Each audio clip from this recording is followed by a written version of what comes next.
경비원의 뺨을 때린 그녀. 다음 날 재벌 남자친구 집에 들어서자 다리에 힘이 풀려버린 이유. 과연 무슨 일이 있었던 걸까요? 잠시 후 펼쳐질 충격적인 반전 놓치지 마세요. 시작하기 전에 구독과 좋아요 눌러주시면 여러분의 하루에도 놀라운 반전과 행운이 함께할 겁니다. 안녕하세요, 여러분. 저는 올해 65세가 된 박민수라고 합니다. 40년이라는 긴 세월 동안 작은 무역회사 하나를 일궈냈습니다. 처음엔 직원 3명으로 시작했던 회사가 이제는 200명이 넘는 중견기업으로 성장했죠. 지난해 저는 큰 결심을 했습니다. 아들 준호에게 회사 경영권을 넘기고 은퇴하기로 한 것이었어요. 준호는 해외에서 MBA를 마치고 돌아와 5년간 회사에서 차근차근 경험을 쌓았습니다. 능력도 충분했고 직원들의 신뢰도 얻고 있었거든요. 그런데 한 가지 마음에 걸리는 일이 생겼습니다. 준호가 3개월 전부터 사귀고 있다는 여자친구 김소영 씨를 집에 데려왔을 때였어요. 첫인상은 정말 좋았습니다. 키 165cm 정도의 단정한 체격에 곱상한 얼굴, 예의 바른 말투까지 마치 드라마에 나오는 착한 며느리감 같았죠. 아버님 안녕하세요. 준호 오빠가 늘 아버님 자랑을 해서 뵙고 싶었어요. 그녀의 밝은 미소와 정중한 인사에 아내는 금세 호감을 보였습니다. 하지만 저는 뭔가 이상했어요. 너무 완벽했거든요. 40년간 사업을 하면서 수많은 사람들을 만나봤는데 진짜 선량한 사람과 가면을 쓴 사람을 구별하는 직감 같은 게 생겼어요. 며칠 후 준호가 결혼 의사를 밝혔습니다. 아버지, 소영이와 결혼하고 싶어요. 다음 달에 양가 상견례를 하면 어떨까요? 순간 제 가슴이 철렁 내려앉았습니다. 물론 겉으로는 축하한다고 했지만 마음 한구석이 불안했어요. 혹시 이 여자가 준호의 재산이나 회사를 노리는 건 아닐까? 아니면 다른 속셈이 있는 건 아닐까? 밤잠을 설치며 고민했습니다.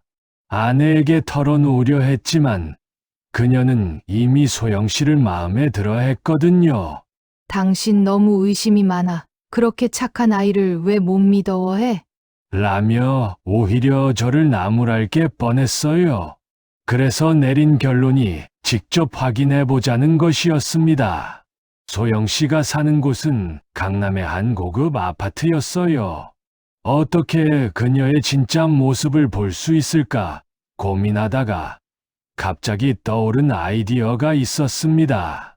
경비원으로 위장하는 것이었죠. 다행히 그 아파트 경비실에서 일하는 김 경비원과는 오래전부터 안면이 있었습니다. 그분의 고향 후배가 저희 회사 직원이었거든요. 김 경비원에게 사정을 털어놓고 도움을 청했습니다. 김 대리님, 제가 며칠만 경비원 일을 해볼 수 있을까요? 물론 급여는 2배로 드릴게요. 처음엔 황당해했지만 제 간절한 부탁에 결국 허락해 주셨어요. 이렇게 해서 저는 박 경비원이 되었습니다. 평소 입던 정장 대신 경비복을 입고 깔끔하게 넘긴 머리를 부스스하게 만들었어요. 안경도 불태 안경으로 바꾸고 일부러 어깨를 구부정하게 만들어 전혀 다른 사람처럼 보이게 했습니다. 첫날 경비실에 앉아 있는데 정말 묘한 기분이었어요.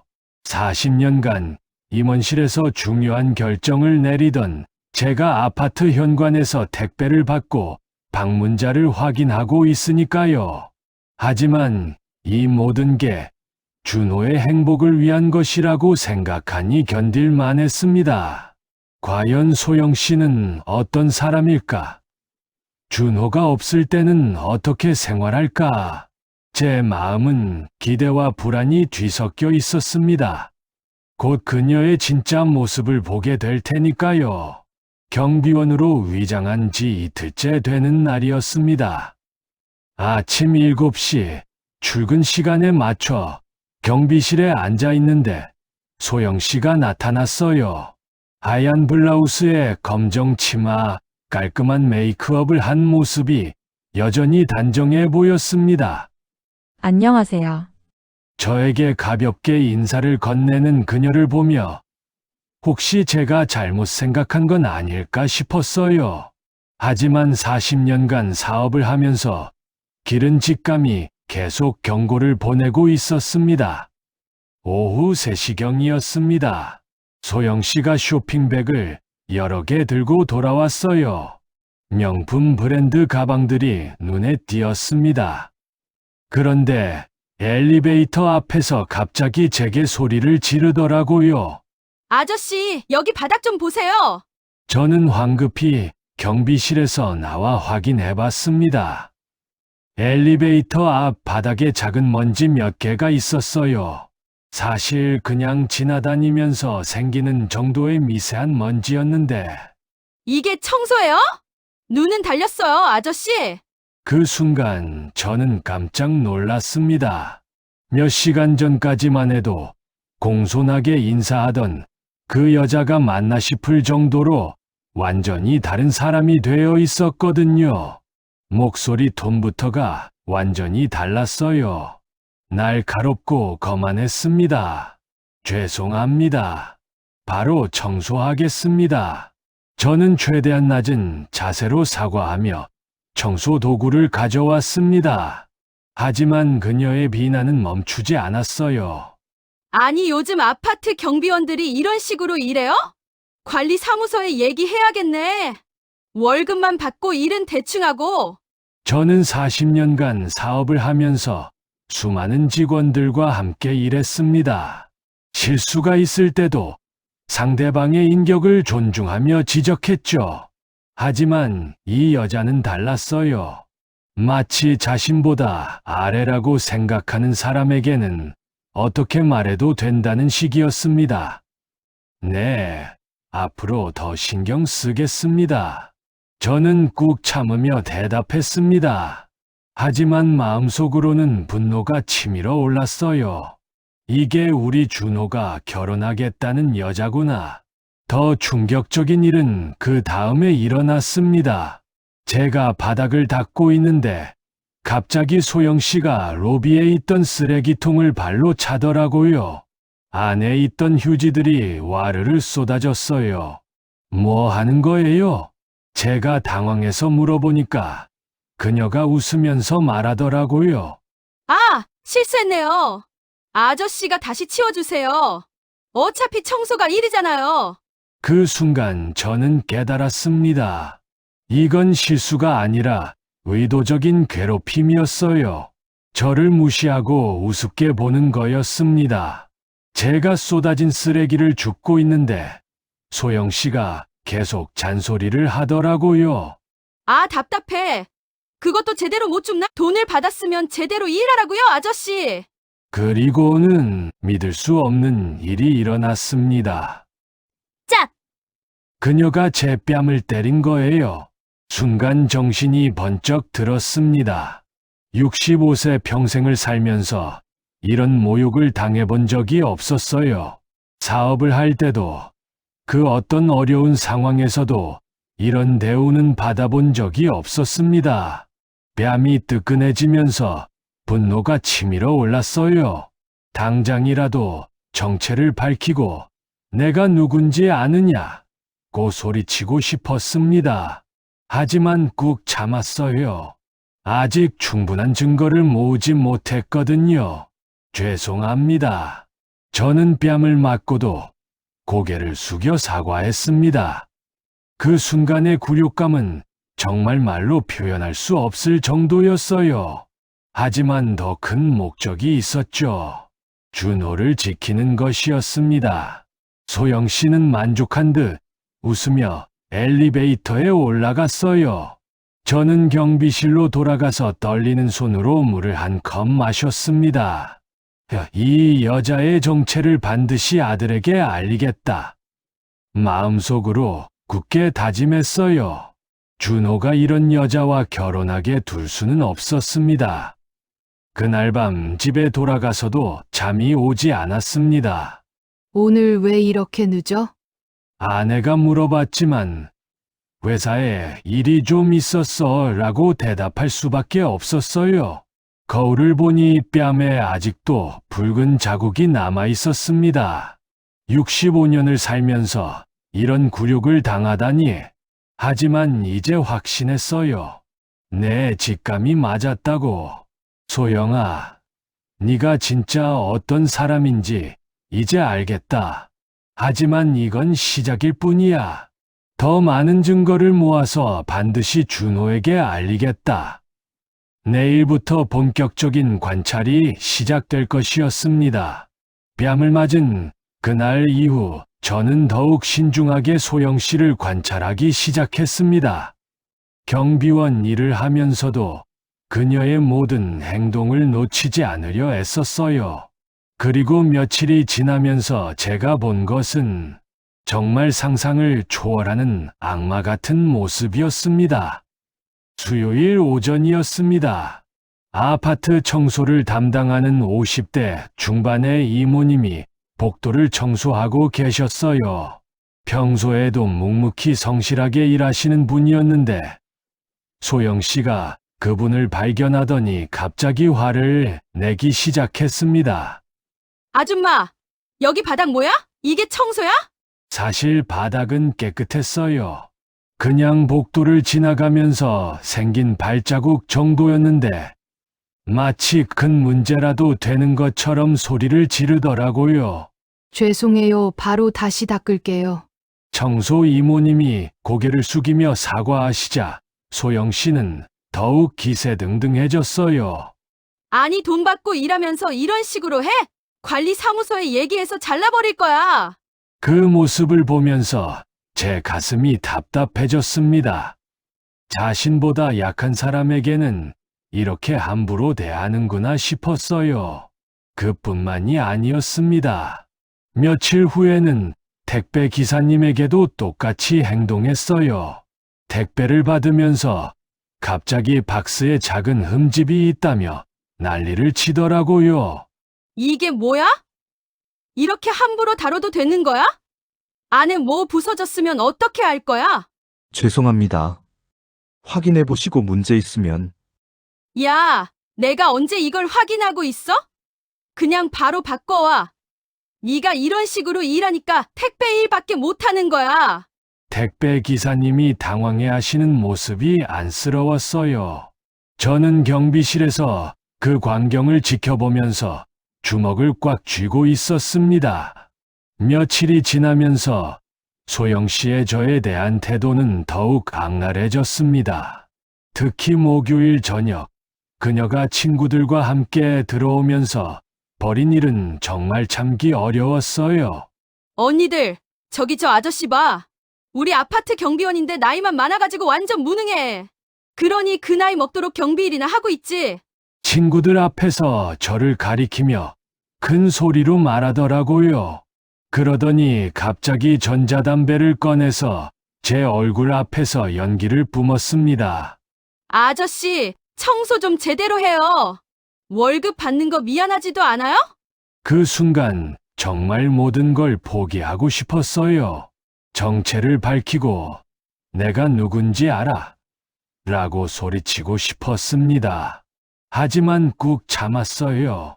준호를 위해서였습니다.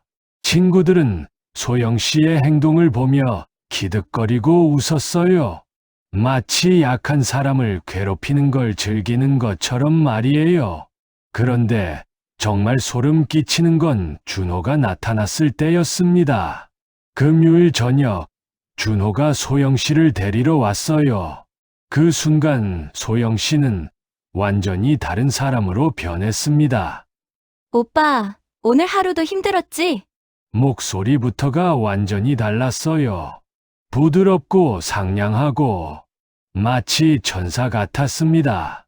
준호가 경비실 쪽을 보며 저에게 인사하자 소영 씨도 저를 향해 90도로 깊숙이 인사했어요. 경비원 아저씨, 항상 수고 많으세요. 몇 시간 전까지만 해도 저를 모욕하던 그 여자가 맞나 싶을 정도였어요. 더 충격적인 건 그 다음이었습니다. 준호와 함께 엘리베이터를 기다리면서 갑자기 눈물을 글썽이더라고요. 오빠, 나 정말 오빠 없으면 못 살 것 같아. 오늘도 오빠 생각하면서 하루를 버텼어. 갑자기 왜 울어? 오늘 무슨 일 있었어? 아니야, 그냥 오빠가 너무 좋아서 그래. 이렇게 좋은 사람과 결혼할 수 있다는 게 꿈만 같아. 준호는 그런 소영 씨를 보며 흐뭇해했어요. 저는 그 광경을 보면서 정말 어이가 없었습니다. 이런 완벽한 이중인격이 있을 수 있나 싶었거든요. 그날 밤부터 저는 본격적으로 증거를 모으기 시작했습니다. 경비실에 있는 CCTV 영상들을 확인해보니 소영 씨가 다른 사람들을 괴롭히는 장면들이 그대로 녹화되어 있었어요. 특히 청소 이모님에게 소리를 지르는 장면, 택배 기사님을 무시하는 장면, 그리고 제게 전자담배 연기를 뿜으며 모욕하는 장면까지 모든 게 증거로 남아 있었습니다. 저는 조용히 이 영상들을 USB에 복사했어요. 혹시 모를 상황에 대비해서 말이죠. 일주일간 관찰한 결과 소영 씨는 제가 처음 느꼈던 직감보다 훨씬 더 문제가 있는 사람이었어요. 단순히 이중적인 것을 넘어서 아예 사이코패스 같은 면이 있었습니다. 특히 약자를 괴롭히며 즐거워하는 모습, 그리고 준호 앞에서 보여주는 완벽한 연기력. 이런 사람과 결혼하면 준호가 얼마나 고생할지 뻔했어요. 더 많은 증거가 필요하다. 저는 마음속으로 다짐했습니다. 준호를 설득하려면 완벽한 증거가 있어야 했거든요. 그리고 며칠 더 지나면서 저는 정말 상상도 못했던 그녀의 또 다른 면을 발견하게 됩니다. 그때까지는 이런 게 시작에 불과하다는 걸 몰랐죠. 경비원으로 위장한 지 2주째 되는 월요일 오후였습니다. 그동안 소영 씨의 실체를 파악하기 위해 수많은 증거를 모았지만 여전히 결정적인 순간이 필요했어요. 준호를 완전히 설득할 수 있는 그런 순간 말이죠. 그런데 그날 마치 하늘이 도와주는 듯한 일이 벌어졌습니다. 오후 2시경 소영 씨가 아파트로 들어왔는데 평소와 달리 굉장히 신경질적이었어요. 얼굴 표정부터가 일그러져 있었고 핸드백을 거칠게 들고 있었습니다. 아저씨, 엘리베이터가 왜 이렇게 늦어? 엘리베이터가 오는데 고작 30초 정도 걸렸는데도 저에게 짜증을 냈어요. 저는 죄송합니다라고 대답했지만 그녀의 기분은 더욱 나빠진 것 같았습니다. 1시간 후 저는 2층 복도 청소를 하고 있었어요. 사실 김 경비원이 해야 할 일이었지만 소영 씨의 행동을 더 가까이서 관찰하기 위해 제가 자원했거든요. 걸레질을 하고 있는데 갑자기 뒤에서 발소리가 들렸습니다. 돌아보니 소영 씨가 쓰레기 봉투를 들고 나오고 있었어요. 또 아저씨네? 그녀가 째려보며 말했습니다. 그 눈빛에는 평소보다 더한 악의가 담겨 있었어요. 아저씨, 비켜봐요. 쓰레기 버리게. 저는 얼른 옆으로 비켜섰습니다. 그런데 그 순간 소영 씨가 갑자기 저를 힘껏 밀쳤어요. 저는 균형을 잃고 벽에 부딪혔습니다.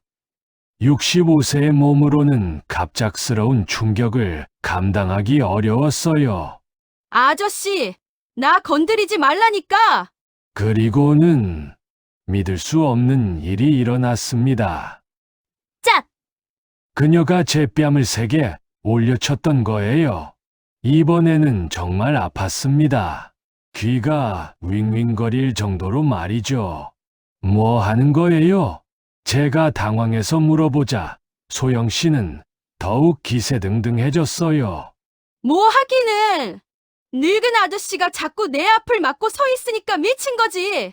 정신없이 돌아다니지 말고 조용히 경비실에나 있으라고. 바로 그 순간이었습니다. 엘리베이터 문이 열리면서 준호가 나타났어요. 여기서 뭐 하는 거야? 준호는 복도에서 벌어지고 있는 상황을 보고 당황했습니다. 소영 씨가 제 앞에 서 있고 제 뺨이 빨갛게 달아올라 있는 모습을 본 거죠. 그 순간 저는 시간이 멈춘 것 같았어요. 드디어 기회가 온 것이었습니다. 하지만 동시에 걱정도 됐어요. 과연 준호가 진실을 받아들일까? 그런데 정말 소름 끼치는 일이 벌어졌어요. 소영 씨가 준호를 보자마자 순식간에 완전히 다른 사람으로 변한 거예요. 오빠, 갑자기 눈물이 글썽글썽해지면서 준호에게 달려갔어요. 몇 초 전까지만 해도 저를 때리며 악마 같은 모습을 보이던 그 여자가 말이에요. 오빠, 이 경비원 아저씨가 이상해. 목소리까지 완전히 달라졌어요. 떨리고 약한 목소리로 변했습니다. 뭐라고? 준호가 놀라서 물어보자 소영 씨는 더욱 연기를 펼쳤어요. 내가 쓰레기 버리러 나왔는데 갑자기 이 아저씨가 이상한 소리 하면서 나를 건드린 거야. 무서워서 피하려고 했는데 내가 괜히 맞았어. 오빠, 나 정말 무서웠어. 정말 완벽한 거짓말이었어요. 사실을 완전히 뒤바꿔서 말하고 있었거든요. 마치 제가 그녀를 괴롭힌 것처럼 꾸며내고 있었습니다. 잠깐. 무슨 일인지 정확히 말해봐. 준호는 상황을 파악하려고 했어요. 하지만 소영 씨는 계속 울먹거리며 준호의 팔을 붙잡았습니다. 오빠, 이 아저씨 진짜 이상해. 자꾸 나를 쳐다보고 오늘도 갑자기 말을 걸면서. 아저씨, 정말 그런 일이 있었습니까? 준호가 저를 바라보며 물어봤어요. 그 순간 저는 정말 답답했습니다. 진실을 말하고 싶었지만 아직 정체를 밝힐 때가 아니었어요. 아닙니다. 저는 그냥 청소를 하고 있었는데. 거짓말. 오빠, 이 아저씨 거짓말해. 소영 씨가 더욱 목소리를 높였어요. 그런데 그 순간 준호가 제 얼굴을 자세히 들여다보더라고요. 40년간 아버지와 아들로 살아온 사이잖아요. 아무리 경비원으로 위장했지만 뭔가 낌새를 눈치챈 것 같았어요. 아저씨 혹시 준호의 표정이 이상해지기 시작했습니다. 뭔가 의심스럽다는 표정이었어요. 오빠, 뭐해? 빨리 이 아저씨한테 사과하라고 해. 소영 씨가 계속 준호를 조르면서 제게 화를 내라고 부추겼어요. 하지만 준호는 계속 저를 뚫어져라 쳐다봤습니다. 소영아, 일단 집에 들어가 있어. 내가 아저씨랑 얘기 좀 하고 갈게. 뭘 얘기해? 그냥 사과받고 와. 아니야, 뭔가 이상해. 일단 들어가 있어. 준호의 목소리에는 확신이 없었어요. 뭔가 의심하고 있다는 게 확실했습니다. 소영 씨는 못마땅해하며 집 안으로 들어갔고 복도에는 저와 준호만 남았어요. 아저씨, 혹시 우리 어디서 본 적 있나요? 준호가 조심스럽게 물어봤어요. 제 심장이 쿵쾅거렸습니다. 들킬 것 같았거든요. 아닙니다. 저는 그냥 경비원이에요. 그런데 왜 계속 낯이 익을까요? 특히 목소리가. 그 순간 저는 깨달았어요. 아무리 이장을 해도 피는 못 속인다는 걸 말이에요. 준호도 무의식적으로 뭔가 이상하다는 걸 느끼고 있었던 거죠. 아버지와 비슷한 면이 있어서 그런가 봅니다. 저는 최대한 자연스럽게 대답했어요. 하지만 준호의 의심은 더욱 깊어지는 것 같았습니다. 그날부터 모든 것이 달라지기 시작했어요. 진실이 드러나는 것도 이제 시간 문제였습니다. 그날 밤 준호에게서 전화가 왔었어요. 아버지, 내일 소영이가 정식으로 인사드리러 집에 가겠다고 하는데요. 시간 괜찮으세요? 그 순간 저는 운명의 시간이 왔다는 걸 직감했습니다. 드디어 모든 진실이 밝혀질 때가 온 거죠. 그래, 좋다. 내일 오후에 오라고 해라. 전화를 끊고 나서 저는 긴 한숨을 쉬었어요. 2주 동안의 경비원 생활이 드디어 끝나게 될 순간이었습니다. 다음날 오후 2시 초인종이 울렸어요. 아내가 현관으로 나가더니 곧 소영 씨와 준호를 데리고 거실로 들어왔습니다. 그날 소영 씨의 모습은 정말 완벽했어요. 단정한 베이지색 원피스에 진주 목걸이, 적당한 메이크업까지. 마치 드라마에 나오는 모범 며느리 같았죠. 손에는 비싼 선물 상자까지 들고 있었고요. 어머니, 안녕하세요. 항상 건강하시죠? 아내에게 인사하는 모습도 정말 공손했어요. 목소리 톤도 부드럽고 상냥했고 90도로 깊숙이 인사하는 모습이 정말 예의 바른 예비 며느리 같았습니다. 시아버지께서는 어디 계세요? 소영 씨가 주위를 두리번거리며 물어봤어요. 아, 거실에 계셔. 여보, 소영이가 왔어요. 아내가 제게 소리쳤고 저는 신문을 읽고 있던 소파에서 천천히 일어났습니다. 그리고 고개를 들어 소영 씨를 바라봤어요.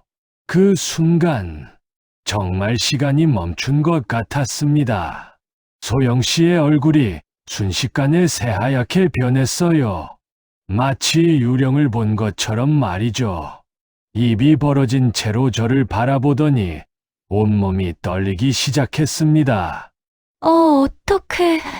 말이 제대로 나오지 않는 것 같았어요. 손에 들고 있던 선물 상자가 바닥에 떨어졌지만 그것도 못 느끼는 것 같았습니다. 어제 경비원? 떨리는 목소리로 중얼거리더니 갑자기 다리에서 힘이 빠진 듯 주저앉았어요. 완벽하게 꾸며온 모습이 한순간에 무너져버린 거죠. 저는 차분하게 소파에서 일어나 그녀 앞으로 걸어갔습니다. 그리고 지난 2주간 참아왔던 모든 감정을 억누르며 차갑게 말했어요. 그래, 네가 뺨 때린 그 경비원이 바로 나야. 그 순간 거실의 공기가 얼어붙었어요. 아내는 무슨 말인지 이해하지 못하겠다는 표정이었고, 준호는 충격에 빠진 얼굴로 저와 소영 씨를 번갈아 바라봤습니다. 아버지 설마 그날? 준호의 목소리에는 믿을 수 없다는 감정이 담겨 있었어요. 소영 씨. 저는 그녀의 이름을 차갑게 불렀어요. 네가 지난 2주간 그 경비원에게 어떻게 했는지 기억나지? 나이만 먹고 할 줄 아는 게 없어서 그 나이 먹도록 경비 일이나 하고 있는 거라고 전자담배 연기 내 얼굴에 뿜으면서 날 조롱했던 것 기억나지? 소영 씨는 바닥에 주저앉은 채 말을 못하고 있었어요. 온몸이 후들후들 떨리고 있었죠. 그리고 청소하는 이모님에게 돈 받고 일하면서 이런 식으로 해 관리사무소에 얘기해서 잘라버릴 거야 라고 소리쳤던 것도 기억나지? 제가 말할 때마다 소영 씨의 얼굴은 더욱 창백해졌어요. 아버지, 정말 그런 일이 있었던 건가요? 준호가 믿을 수 없다는 표정으로 물어봤어요. 저는 고개를 끄덕이며 대답했습니다. 2주 동안 소영 씨 아파트 경비원으로 위장해서 지켜봤다. 이 여자가 어떤 사람인지 직접 확인하고 싶었거든. 그러더니 준호가 소영 씨를 바라보며 물어봤어요. 소영아, 이게 정말이야? 우리 아버지를 경비원인 줄 알고? 소영 씨는 여전히 말을 못하고 있었어요. 입술만 바르르 떨고 있었죠. 여보, 도대체 무슨 일이에요? 당신이 경비원 일을 했다고요? 아내도 완전히 혼란에 빠져 있었어요. 상황을 이해하지 못하겠다는 표정이었습니다. 당신, 설명 좀 해봐요. 도대체 무슨 일인지. 저는 아내에게 지난 2주간 있었던 일을 차근차근 설명하기 시작했어요. 소영 씨가 약한 사람들에게 어떻게 행동했는지, 저에게는 또 어떤 모욕을 줬는지, 말로만 하면 믿기 어렵겠지. 저는 미리 준비해둔 USB를 꺼내 TV에 연결했어요. 지난 2주간 모아둔 CCTV 영상들이 화면에 나타났습니다. 청소 이모님에게 소리를 지르는 소영 씨, 택배 기사님을 무시하는 모습, 그리고 저에게 전자담배 연기를 뿜으며 모욕하는 장면까지. 오빠, 이건 소영 씨가 떨리는 목소리로 변명하려고 했지만 이미 모든 게 드러난 상황이었어요. 준호는 영상을 보면서 점점 표정이 굳어갔어요. 특히 소영 씨가 저를 때리는 장면이 나왔을 때는 주먹을 꽉 쥐고 있었습니다. 소영아, 이게 진짜 네 모습이야? 준호의 목소리에는 깊은 실망이 담겨 있었어요. 오빠, 내가 설명할게. 그때는 내가 너무 스트레스 받고 있을 때라서. 스트레스. 그렇다고 사람을 때려도 되는 거야? 약한 사람들을 괴롭혀도 되는 거냐고? 그날 오후 모든 진실이 밝혀졌어요. 소영 씨는 결국 울면서 집을 나갔고 준호는 며칠간 충격에서 헤어나오지 못했습니다. 아버지 정말 죄송해요. 제가 사람을 제대로 보지 못했네요. 준호가 제게 깊숙이 고개를 숙여 사과했어요. 하지만 저는 오히려 다행이라고 생각했습니다. 결혼 전에 알게 되어서 말이에요. 괜찮다, 아들아. 미리 알게 되어서 오히려 다행이다. 그렇게 해서 2주간의 경비원 생활이 끝났습니다. 힘들었지만 아들을 지킬 수 있어서 후회는 없었어요. 여러분, 결국 그녀의 민낯은 모두에게 드러나고 말았습니다. 겉으로는 아무리 천사 같은 미소를 지어도 속마음이 추하다면 결국은 들키고 무너질 수밖에 없죠. 오늘의 이야기가 우리에게 남기는 교훈은 분명합니다. 사람의 진짜 가치는 돈이나 지위가 아니라 약한 사람에게 어떻게 대하느냐에 달려 있다는 것입니다. 혹시 여러분도 살아오시면서 이런 비슷한 경험이나 생각을 해보신 적 있으신가요? 댓글로 여러분의 이야기를 함께 나눠주세요.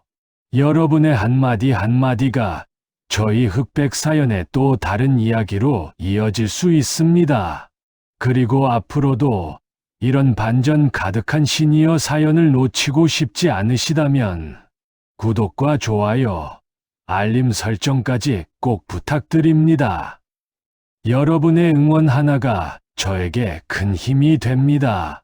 그럼 오늘도 따뜻하고 의미 있는 하루 보내시길 바라며 저희 흑백 사연은 또 다음 이야기로 찾아오겠습니다. 감사합니다.